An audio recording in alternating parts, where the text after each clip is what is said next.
नमस्कार, स्वागत है आप सभी का। आप देख रहे हैं केएस न्यूज इंडिया। आइए नजर डालते हैं आज की खबरों पर। मकान का छज्जा बनाने को लेकर मुजफ्फरनगर में नई मंडी थाना क्षेत्र के गांव साहौली में दो पक्षों के बीच हुई जमकर मारपीट। जनपद में पिछले हफ्ते ही स्थापित हुए साइबर हेल्प सेंटर ने एक हफ्ते के भीतर ही साइबर ठगी के विभिन्न मामलों में लोगों को वापस कराए लगभग 84,000 रुपए। कोरोना के कारण अनाथ हुए जनपद के 12 बच्चों को जनपद के टास्क फोर्स ने की 4,000 रुपए प्रति माह की सहायता राशि प्रदान करने की संस्तुति। मारपीट के मामले में आरोपियों पर कार्यवाही की गुहार लेकर छपाड़ क्षेत्र के गांव खुर्जा नगला निवासी दिव्यांग पहुंचा एसएसपी ऑफिस। 16 जून से प्रभावी पीआईएस हॉलमार्क के विषय में आम ग्राहकों को जानकारी देने हेतु मुजफ्फरनगर के सर्राफा व्यापारियों ने किया प्रेस कॉन्फ्रेंस का आयोजन। बुधवार को मुजफ्फरनगर के रामपुर तिरहा निवासी महिला पुरुषों ने एसएसपी ऑफिस पहुंचकर पुलिस प्रशासन से लगाई उनकी परिजन महिला की बरामदगी की गुहार।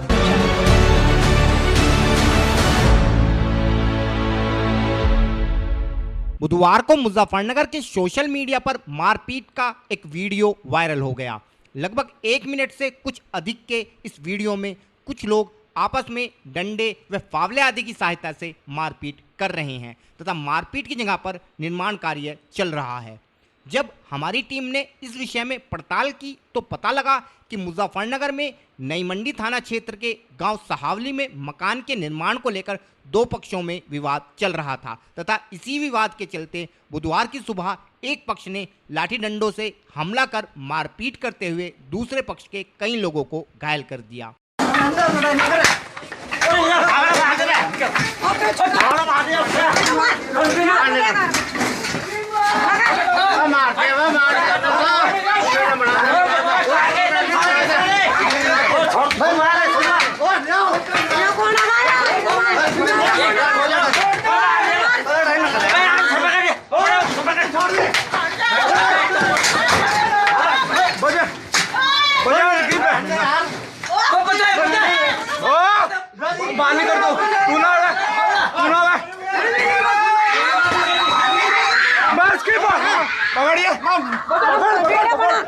इस मामले में पीड़ित पक्ष अपनी फरियाद लेकर नई मंडी थाने भी पहुंचा तथा थाना प्रभारी को सारा मामला बताते हुए आरोपियों के विरुद्ध कड़ी कार्यवाही की गुहार लगाई। इस संबंध में और अधिक जानकारी देते हुए पीड़ित महिला ने बताया। हमारे गेट का छज्जा निकाल रहे हैं, हमने गेट भी लगवा दिया और अब जब मानने रहे हम सुबह सो रहे थे सारे के सारे। अब आकर उन्होंने आपस में हमारे बजा दिया सारा भैया हमारे घर में कुछ तो मारा उन्होंने। कौन है, क्या नाम है उनका? अंकित, रतन, मीता, अंतिम। सबके नाम लो। मधु। क्यों मारा उन्होंने आपके साथ? क्यों मारपीट गए, हम छज्जे को रोक रहे थे हम अपने गेट में लगने के। कब से विवाद चल रहा था? ये तो हो गया कोई 1.5-2 महीना। फैसला नहीं माननी, पुलिस भी नहीं सुन रही। कल भी हमारे चोट लगी थी, कल हमारी रिपोर्ट नहीं दी पुलिस ने। आप लोग चाहते क्या हो? हम चाहे जी हमारी रिपोर्ट भी लेवा, हमारी तरफ से बोल रहे हैं पुलिस वाले। अच्छा, तो और कार्रवाई ये पैसे दे देना है ना। ठीक है। और ये उनके पैसे बोल रहा है फिर आगे हमारी कोई सुनता नहीं।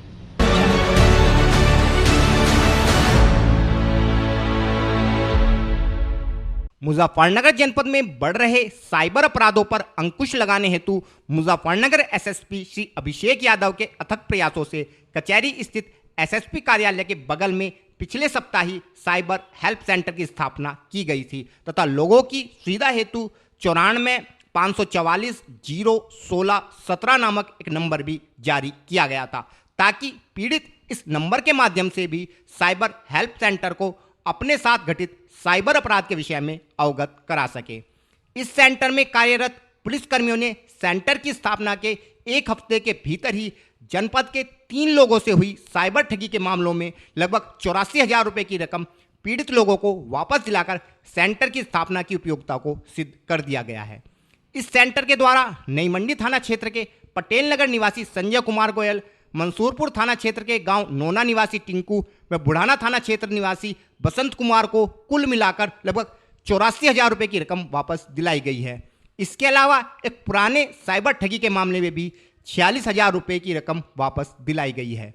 इस विषय में और अधिक जानकारी देते हुए एसपी सिटी श्री अर्पित विजयवर्गीय ने बताया। ये आप लोगों को अवगत कराना है कि जो पिछले हफ्ता ही हमने एक साइबर हेल्प सेंटर जो यहाँ मुजफ्फरनगर जनपद में हमने स्थापित किया था, उसी के स्थापित होने के बाद से हमने नंबर लोगों को एक फ्लैश कर दिया था, जिससे हम लोगों को जल्दी जानकारी मिल जाती थी कोई भी फ्रॉड होता था।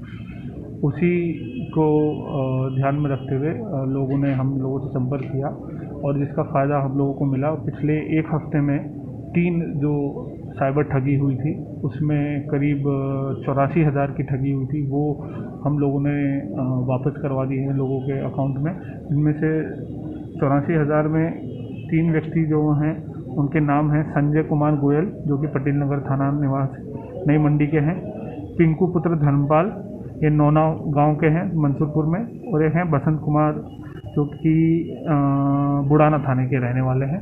इन लोगों के हमने करीब 84,000 रुपये वापस करवाए हैं। साथ ही जो पहले एक हमारे पास कंप्लेंट चल रही थी उसमें भी करीब 46,000 रुपये हमने वापस कराए। तो लगभग पिछले एक हफ्ते में हमने 1,30,000 के करीब हमने पैसे वापस करवाए हैं। और लोगों को हम जागरूक भी कर रहे हैं कि ये जो भी साइबर फ्रॉड होता है उसकी जानकारी हमको अतिशीघ्र जितनी जल्दी हो सके हमको दे, ताकि जो हम उनका लॉस है उसको रिकवर करने में हम मतलब सक्सेसफुल हो सके। और साथ में लोगों को ये भी बताया जा रहा है कि जो आजकल ये जो साइबर फ्रॉड होते हैं उसमें अपनी अवेयरनेस ज़रूर रखें कि कोई भी किसी भी आदमी से जिसको आप नहीं जानते उनसे OTP ना शेयर किया जाए, कोई भी अननोन लिंक पे ना क्लिक किया जाए, क्योंकि यही लोगों का जनरली तरीका होता है OTP या लिंक भेज के और वो आपके बैंक अकाउंट से पैसे निकाल ले। तो ये हम इसमें जागरूक भी कर रहे हैं। इसमें हमारी साइबर सेल की टीम ने काफ़ी अच्छा काम किया है और आगे भी इस चीज़ पे हम और डेवलप करके और भी जो फ्रॉड हुए हैं अभी गत दिनों में उनको हम रिकवर करने की कोशिश करेंगे।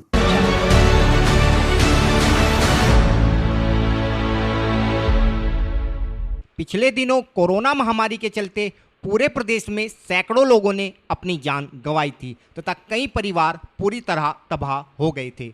इस महामारी के कारण पूरे प्रदेश में सैकड़ों ऐसे बच्चे हैं जिनके सर से माँ बाप का साया भी उठ गया है। इसी प्रकार के बच्चों को सहायता प्रदान करने हेतु प्रदेश सरकार द्वारा इस प्रकार के बच्चों के अभिभावकों को 4,000 रुपये प्रति माह की सहायता राशि देने का ऐलान किया गया है, ताकि इन बेसहारा बच्चों का पालन पोषण ठीक प्रकार से हो सके।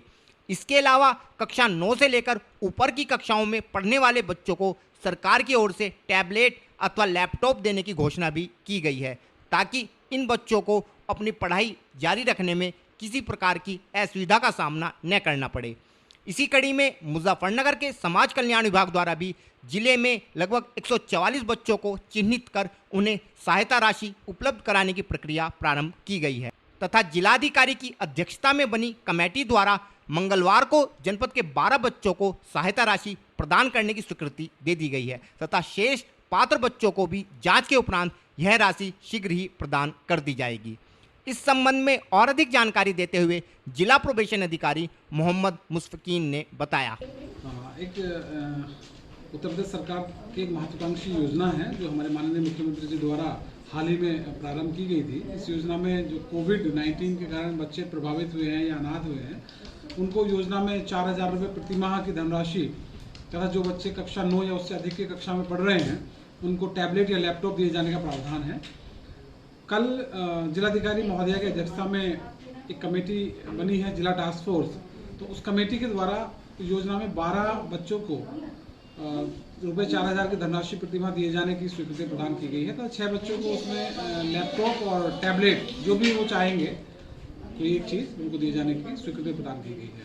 योजना में अभी और भी बच्चे हमने चिन्हित किए हैं, उनके भी हम आवेदन पूर्ण करा रहे हैं और सर्वोच्च प्राथमिकता पर हम उन सभी के आवेदन पूर्ण कराने की जांच की प्रक्रिया चल रही है और जल्दी ही हम उनको भी उसमें लाभान्वित करने की कार्रवाई करेंगे। जनपद में कितने बच्चे हैं सर इस तरह के जो कोविड से अनाथ हुए हैं? अभी तक जो हमने चिन्हित किए हैं जनपद में वो 144 बच्चे हैं जी। आगे और भी बढ़ने की संभावना है? हाँ, अगर कुछ और नाम भी हमारे पास आते हैं तो हम उनको भी लाभ दिलाएंगे। तो सभी 144 बच्चों को तो ये इनका अधिकार मिलेगा जो लाभ है? हाँ, जो भी इसमें पात्र पाए जाएंगे इसमें इनकी जांच की प्रक्रिया तहसील और विकासखंड के स्तर से होती है, तो उसमें जांच में जो भी पात्र पाए जाएंगे उन सभी को हम योजना का लाभ दिलाएंगे।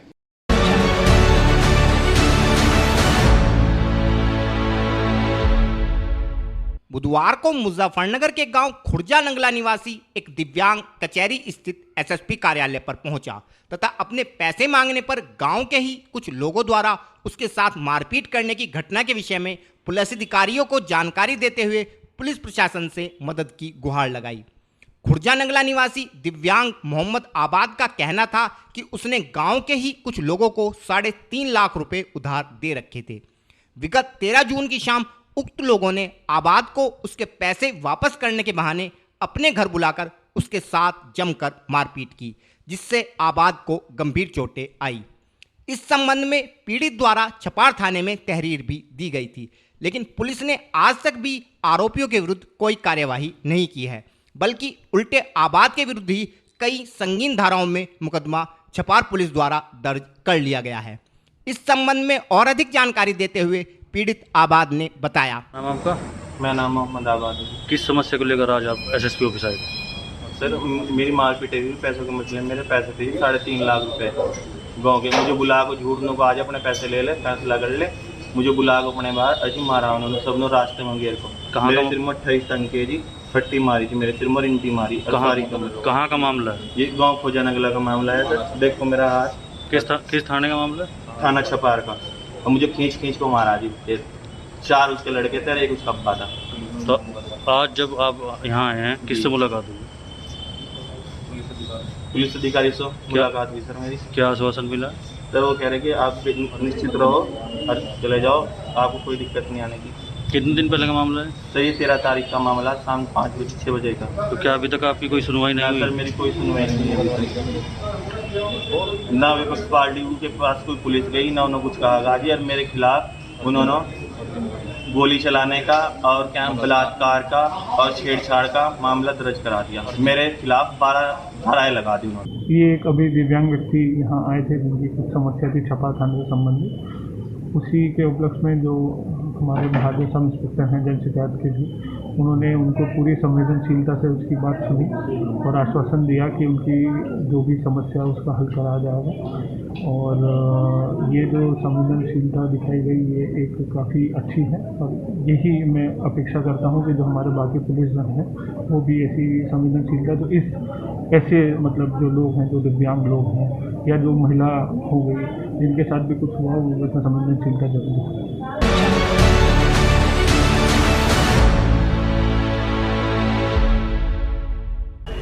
वक्त हो चला है केएस न्यूज इंडिया में एक छोटे से ब्रेक का।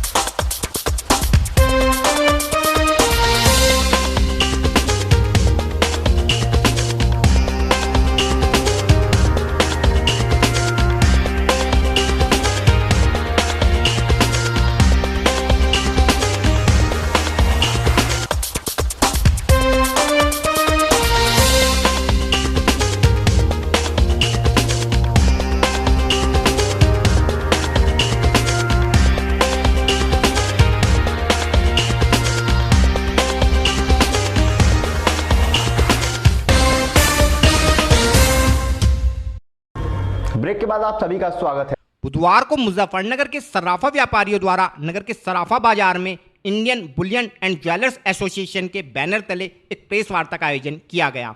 इस प्रेस वार्ता का उद्देश्य भारत सरकार द्वारा 16 जून से लागू की गई BIS हॉलमार्किंग के विषय में आम ग्राहकों को मीडिया के माध्यम से जानकारी प्रदान करना था। प्रेस वार्ता के दौरान एसोसिएशन के पदाधिकारियों ने बताया कि 16 जून से देश के 252 जिलों में सोने के आभूषणों पर BIS हॉलमार्किंग को अनिवार्य कर दिया गया है। इस हॉलमार्किंग के कारण अब ग्राहकों को शुद्ध सोना प्राप्त हो सकेगा तथा इस सोने को वापस बेचने पर भी कोई ज्वेलर्स इसमें खोट के नाम पर कटौती नहीं कर सकेगा। साथ ही हॉलमार्किंग के अनिवार्य हो जाने से अब छोटे दुकानदार भी अपने ग्राहकों को बड़े शोरूम की क्वालिटी के बराबर के आभूषण उपलब्ध करा सकेंगे। इस संबंध में और अधिक जानकारी देते हुए एसोसिएशन के एक पदाधिकारी ने बताया। लोगों के द्वारा मुख्यतः प्रेस कॉन्फ्रेंस इसीलिए की गई है कि भारत सरकार द्वारा 16 जून से BIS हॉलमार्किंग लागू कर दी गई है पूरे भारत के अंदर 252 जिलों में। तो इसका लाभ हमारे सभी ग्राहकों को ये मिलेगा कि छोटे गांव और कस्बे के कस्टमर को भी शुद्ध सोने की ज्वेलरी मिलेगी, जिसको वो पूरे भारत में कहीं भी वापस कर सकता है, बदल सकता है। और छोटे दुकानदार को हमारा ये बेनिफिट होने वाला है कि आज ब्रांडेड शोरूम के बराबर में वो अच्छी ज्वेलरी कस्टमर को प्रोवाइड करेगा, जिसकी गारंटी पूरे भारत की होगी। वो कस्टमर कहीं भी उसको बदल के अपने पूरे मूल्य प्राप्त कर पाएगा। साथ में हर ज्वेलर कस्टमर को अच्छी से अच्छी ज्वेलरी देगा। ये प्रतिबद्धता पूरे भारत के ज्वेलर्स ने अपनाई है और आज के टाइम में सभी पूरे भारत के अंदर के ज्वेलर्स को हॉलमार्किंग ज्वेलरी बेचना भारत सरकार के द्वारा आवश्यक कर दिया गया है। इसी मध्य हम लोगों ने प्रेस कॉन्फ्रेंस बुलाई और सभी ज्वेलर्स को हॉलमार्किंग ज्वेलरी बेचना अनिवार्य है 16 जून 2021 आज से, जिसके अंतर्गत मुजफ्फरनगर भी उस दायरे में आता है। मुजफ्फरनगर में आज से सभी ज्वेलर्स को हॉलमार्किंग ज्वेलरी बेचना अनिवार्य होगा। भारत सरकार द्वारा पहले भैया 14, 18 और 22 कैरेट केवल 3 श्रेणियां थी, जो कि रात में कल 11 बजे माननीय पीयूष गोयल जी द्वारा बढ़ा दी गई है। अब 14 carat, 18 carat, 20 carat, 22 carat, 23 carat और 24 कैरेट में ज्वेलरी कस्टमर्स को मिलेगी।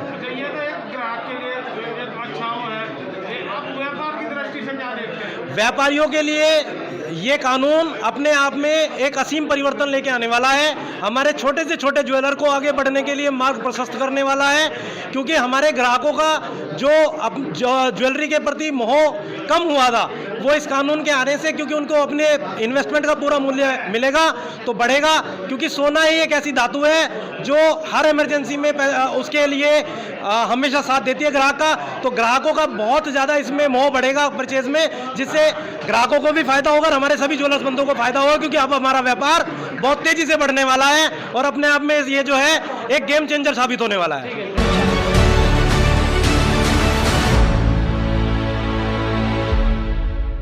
बुधवार को मुजफ्फरनगर के छपार थाना क्षेत्र में रामपुर तिराहे के निकट निवास करने वाले कुछ महिला व पुरुष कचहरी स्थित एसएसपी कार्यालय पर पहुंचे तथा 5 जून से गुमशुदा अपनी परिजन महिला की बरामदगी की गुहार पुलिस प्रशासन से लगाई। पीड़ित परिजनों का कहना था कि 5 जून की रात्रि में उनकी परिजन महिला दीपू घर से संदिग्ध परिस्थितियों में गायब हो गई थी।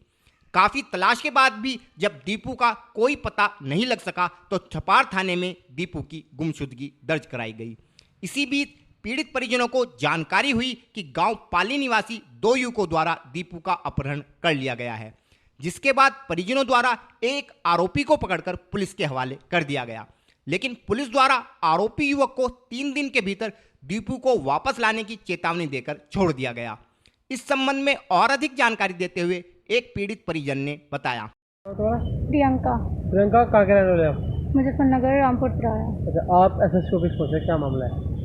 हमारे यहाँ से मेरी भाभी चली गई रात 5 तारीख रात 1 बजे गई थी वे।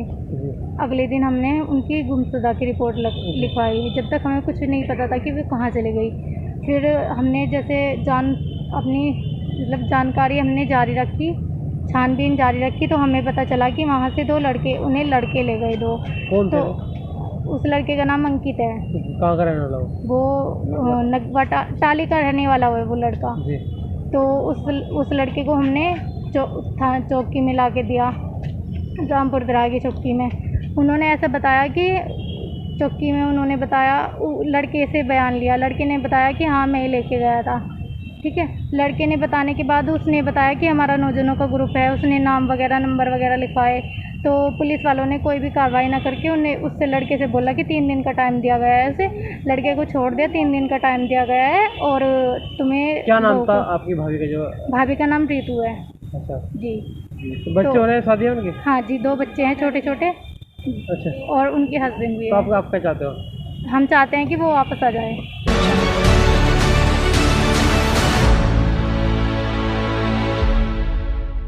आज के बुलेटिन में इतना ही। कल फिर होंगे हाजिर कुछ नई और ताज़ा खबरों के साथ। देखते रहिए केएस न्यूज़ इंडिया।